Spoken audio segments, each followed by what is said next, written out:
Assalamualaikum warahmatullahi wabarakatuh. Alhamdulillahilladzi an'amana bi ni'matil iman wal islam. Wa nusalli wa nusallimu ala asrafil anam Sayyidina Muhammad wa ala alihi washabihi ajma'in. Amma ba'd. Para pemirsa dan pencinta penjeni Kolbu Channel rahimakumullah. Melalui ruang kerja Camat Muara Gembong, saya Dr. Haji Sukarmawan MPD ingin menyampaikan sekelumit taujih ruhiyah bagi bagian untuk muhasabah diri, khususnya pribadi al-fakir, dan insyaallah taujih ruhiyah ini bisa memberikan manfaat untuk penjernihan kalbu bagi para pemirsa dan pencinta penjernih Kolbu Channel dimanapun Anda berada. Para pemirsa dan pencinta penjernih Kolbu Channel rahimakumullah, tentunya kita patut sadari bahwa kita diciptakan oleh Allah Subhanahu wa taala di muka bumi ini semata-mata untuk beribadah kepada Allah Subhanahu wa taala. Sebagaimana pernyataan Allah Subhanahu wa taala dalam Al-Qur'an, dalam salah satu firman-Nya, Allah nyatakan dengan tegas, "Wa ma khalaqtul jinna wal insa illa liya'budun." Sungguhnya tidak kujadikan jin dan manusia kecuali untuk beribadah kepadaku, kata Allah Subhanahu wa taala. Dengan demikian harus kita sadari bahwa kita berada di muka bumi ini semata-mata untuk beribadah kepada Allah Subhanahu wa taala. Berbicara tentang beribadah kepada Allah Subhanahu wa taala, patut kita sadari bahwa tidak semata-mata ibadah itu hanya ibadah zahir, ibadah fisik atau badaniah kita, kan tapi ada juga ibadah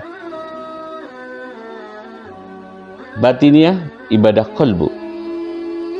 Jadi tidak hanya lahiriah atau fisik kita atau badan kita, tetapi juga ada ibadah yang terkait dengan hati kita, ibadah hati. Seringkali kita disibukkan atau terkonsentrasi kepada ibadah lahiriah, ibadah badani atau ibadah fisik kita.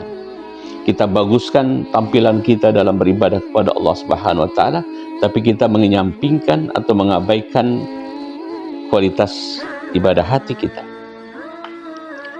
Begitu bagusnya tampilan kita dalam beribadah kepada Allah secara lahiriah, tetapi sementara di kolbu, di hati kita ada kesombongan, tidak memperlihatkan sifat tawadu, kerendahan hati kita. Masih ada di dalam hati ini sifat iri, dengki, hasad, dan juga penyakit-penyakit hati lainnya.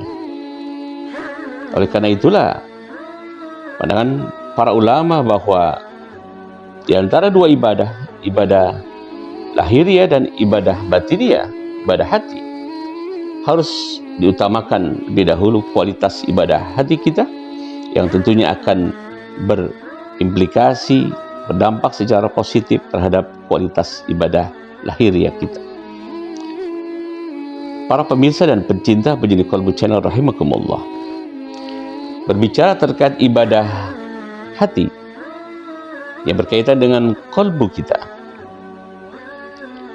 masih ingat kita ada salah satu hadis riwayat Imam Ahmad dari Anas bin Malik, bahwa dalam satu kesempatan ketika Rasulullah SAW sedang berbincang-bincang dengan para sahabat sebelum datang waktu sholat, beliau sempatkan berbincang dengan para sahabat. Ada pernyataan Rasulullah SAW, tolong perhatikan para sahabatku bahwa sebentar lagi akan datang calon penghuni surga. Pernyataan ini memberikan dampak yang sangat positif bagi para sahabat, itu keingintahuan siapa orang yang dimaksudkan Rasulullah SAW yang sebentar lagi akan datang sebagai calon penghuni surga. Betul, tidak lama kemudian datanglah seorang sahabat Ansor. Dan para sahabat tersentak kaget. Ternyata orang ini dimaksudkan oleh Rasulullah SAW calon penghuni surga. Apa yang membuat Rasulullah sampai seperti itu? Rasa penasaran ini tampaknya selesai salat berjamaah dilaksanakan, ditunaikan. Abdullah bin Amr bin As, ternyata tanpa sepengetahuan Rasulullah dan sahabat lainnya, dia mengikuti sang pemuda Ansar sampai ke rumah. Ketika sahabat Ansar ini sampai ke rumahnya, dia mengikuti di belakang dan memberi salam. Singkatnya, dia meminta izin untuk bisa bermalam 3 hari di rumah sahabat Ansar yang tadi disebut Rasulullah sebagai calon penghuni surga. Rasa penasaran yang luar biasa. Dalam masa 3 hari dia bermalam di rumah sahabat Ansar ini. Diamati tidak ada yang berlebihan, tidak ada yang istimewa dari ibadah sahabat Ansar ini. Pada akhirnya, pada hari yang ketiga, dia pamit. Ketika akan pamit, dia menyempatkan bertanya kepada tuan rumah sahabat Ansar yang disebutkan oleh Rasulullah SAW sebagai calon penghuni surga ini. Dia terus terang mengatakan bahwa sebenarnya, wahai sahabat, aku sengaja ingin bermalam. Aku penasaran karena engkau disebutkan oleh Rasulullah SAW sebagai calon penghuni surga. Tetapi aku tidak melihat amalan engkau, cara ibadah engkau yang istimewa. Jadi mohon jelaskan, wahai sahabatku, apa sebenarnya yang membuat Rasulullah SAW sehingga menyebutkan bahwa engkau calon penghuni surga? Tolong sampaikan. Sahabat Ansor ini pun terdiam dan dia merenung dan agak bingung. Satu sisi ada kegembiraan dari wajahnya, terlihat rasa senang karena Rasulullah SAW memasukkan kriteria bahwa beliau calon penghuni surga. Dan ini hal yang menarik. Dan beliau berpikir sejenak, kemudian menyampaikan kepada sebenarnya ini, Abdullah bin Amr bin As, wahai sahabatku, sesungguhnya tidak ada amalan diriku yang paling istimewa, kecuali sebelum aku tidur senantiasa aku berupaya mengingat siapa yang telah menyakiti hatiku dalam durasi sekian jam tadi. Sebelum aku tidur, kemudian aku nyatakan kepada Allah Subhanahu wa taala, ya Allah, hamba telah memaafkan kesalahan si fulan, dengan ikhlas aku maafkan. Dan ini bicara ibadah hati. Kita masih ingat, ini hal yang kedua untuk memberi motivasi kita untuk meningkatkan kualitas ibadah hati kita. Tentunya kita masih ingat terkait dengan salah satu pernyataan Rasulullah SAW, sesungguhnya infak yang diberikan seorang hamba meskipun berupa emas sebesar gunung Uhud tidak akan diterima oleh Allah Subhanahu wa taala sampai ia memiliki sifat qanaah, menerima ketetapan dari takdir Allah Subhanahu wa taala, baik takdir baik maupun takdir buruk. Lagi-lagi dalil kedua ini juga berkaitan dengan kualitas ibadah hati. Allah tidak akan menerima infak kita, zariah kita, berapapun besarnya. Bahkan dalam hadis tadi Rasulullah mengilustrasikan sebesar gunung Uhud, emas yang bongkahan emas sebesar gunung Uhud tidak akan diterima Allah kecuali di dalam hatinya ada rasa menerima sifat qanaah atas takdir Allah Subhanahu wa taala, baik takdir yang baik maupun yang buruk yang menimpa dirinya. Para pemirsa dan pencinta pendidik Qalbu Channel rahimakumullah.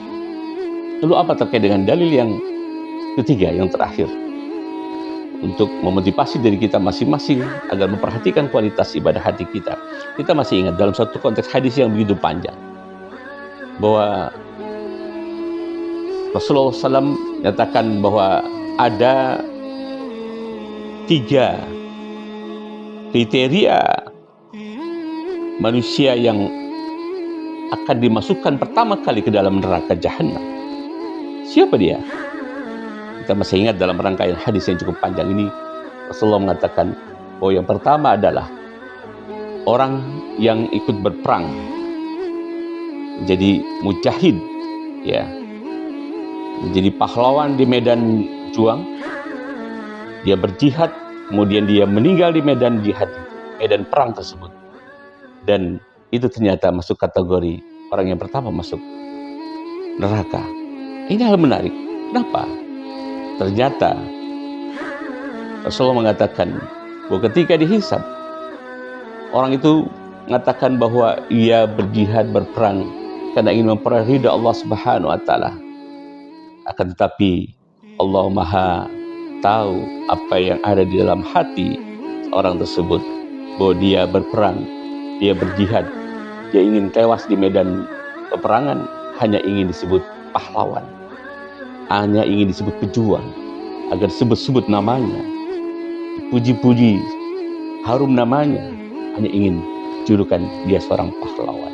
Ternyata ini masuk kategori orang yang pertama masuk dalam neraka.